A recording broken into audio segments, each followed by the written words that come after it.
नमस्कार प्रणाम, मैं आप सबका भाई, आप सबका अनुज। तो अभी आप एक गाना सुन रहे थे जो कि ट्रेंडिंग स्टार कहे जाने वाले खेसारी लाल का गाना है, जो कि बोल बम सॉन्ग है। और सॉन्ग इतना अच्छा है, धमाकेदार सॉन्ग है, जो कि डीजे पे बजने वाला सॉन्ग है।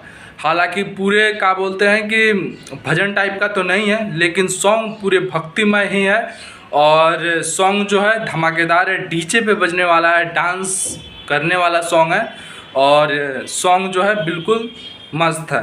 और ये सॉन्ग जो है वो पिछले वाले इस सॉन्ग के तरह ही कुछ मिलता जुलता सॉन्ग है। जो पिछले साल का ये सॉन्ग था, इसी सॉन्ग के तरह ये भी सॉन्ग है।